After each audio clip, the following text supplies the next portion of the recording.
Okay, so we're going to do a shop update, talk about our business a little bit. First thing I'd like to do is introduce some employees that we have. Some of them are relatively new and maybe some have been here a little longer. So the first person we're going to go find is Mason.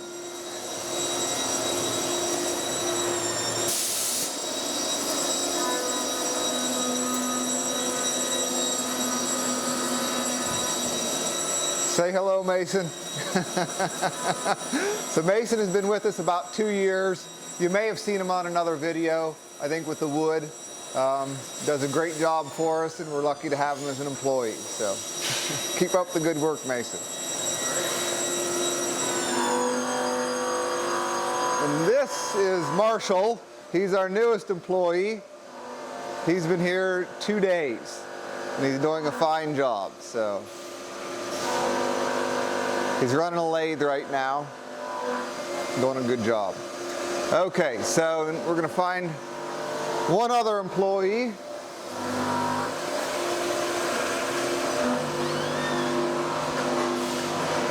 So this is Laurie.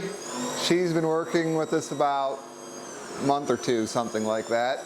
And she does a combination of helping out in the office and also some shop work, but mostly in the office. So we've been pretty busy, especially, orders really picked up, with the slowdown in the, well, I guess I should say with the coronavirus thing going on. So we're trying to react and, get production out. So everybody's patience is really appreciated. We're kind of gearing up production to start cranking stuff out a little faster. So we're going to walk over here and talk about some things that we have going on. Excuse the noise, but it's a good noise. A lot of the machines are running now, so we like to hear that.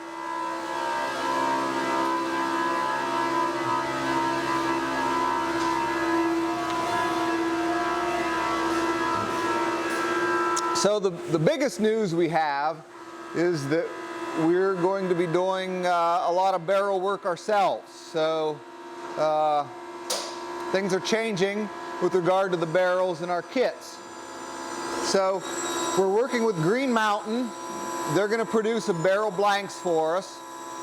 So they'll produce the bore, they'll ream it and rifle it in most calibers, and then we'll do the balance of the work. We'll rifle everything 40 caliber and below, but everything 40 and above, 45 and above, they will be rifling. So we won't be using rice barrels anymore. We've had a great relationship with Jason at Rice, but there are just a number of reasons why it made sense for us to go this particular route. One of them being that we always feel good doing as much stuff as we can in-house. It just sort of fits the nature of how we like to do business. So that's certainly a factor. It allows us to try some different ways of making things, ways of manufacturing things, which works well for us. Green Mountain has a lot of production capability, which is very good for us as well. And by bringing things in-house like this, even with the cost of machinery, we're able to save some pretty significant money in the process. Now I would like to note that for anyone that's not familiar with Green Mountain barrels, we don't feel that this is any kind of a sacrifice in terms of quality. They're known for, they have a great reputation as far as accuracy and bore quality, bore finish, and so on. So I'll go ahead and show you a little bit about how the process works. So here's an example of a barrel blank that they'll be providing to us. So again, it's been bored, reamed, honed, and then rifled. And we have some kind of unique ways of making these barrels ourselves, or doing the part that we do. So the first thing we do is we bore the barrel and thread it for a breech plug.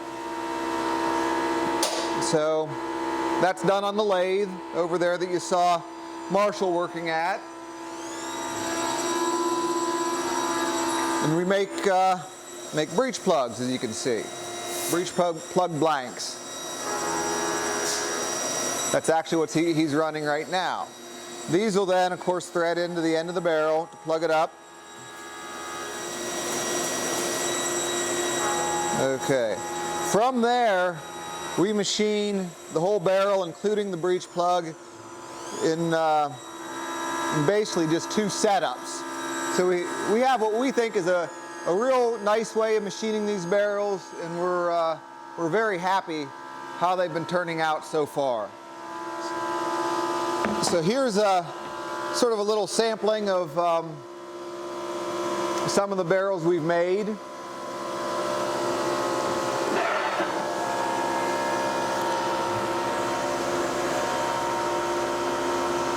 Hopefully the camera will be able to focus and pick up on the details.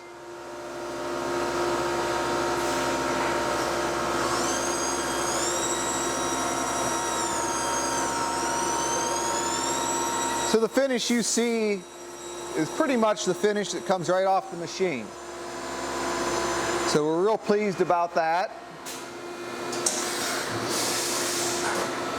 There's some neat features of this barrel. One being the underlugs are integral to the barrel. So this may seem kind of crazy or odd, and from a historical perspective it is kind of odd, but we have enough material to machine them right on the barrel, so we chose to do it. It actually kind of simplifies our process a little bit in order to not have to worry about making underlugs, dovetailing them, getting them to fit right, and so forth and so on. So that'll be a unique feature of these barrels. And one thing that's cool about it is you have to look very close to be able to tell that they haven't been dovetailed and fit in the barrel.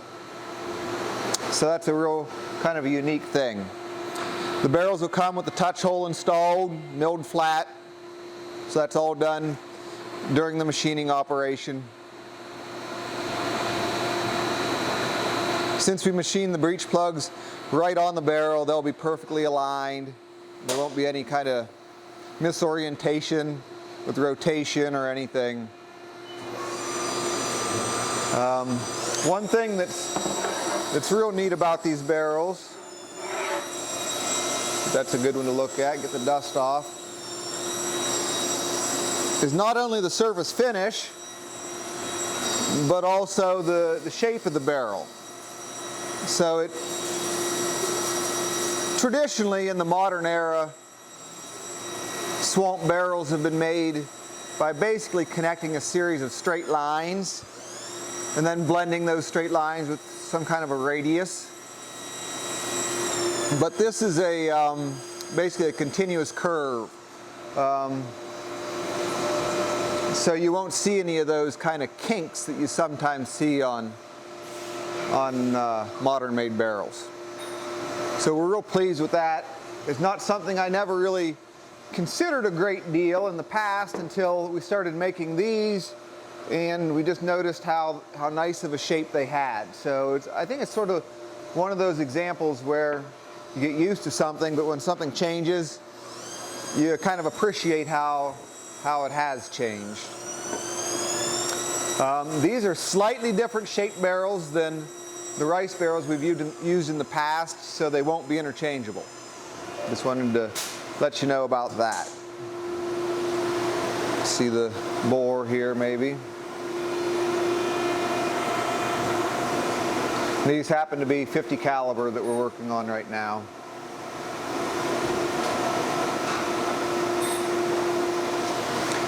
So that's the exciting news regarding our barrels. If you have any questions, please ask. We're happy to answer them. As far as there will be a transition time when we transition from rice barrels to the combination of Green Mountain and Kibler barrels. That's probably going to take 2 to 3 months. So some kits may have rice barrels, some kits may have Green Mountain barrels, but we consider them equivalent in every way, and you'll be happy with either. That's for sure. So we'll move on here to one more little tidbit. Here's just a rifle I'd like to show. This is one of our colonial rifle kits that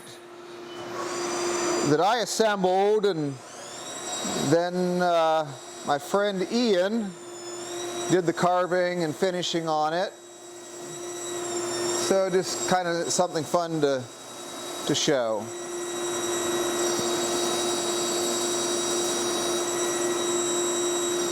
It's stocked in walnut, pretty nice piece of walnut.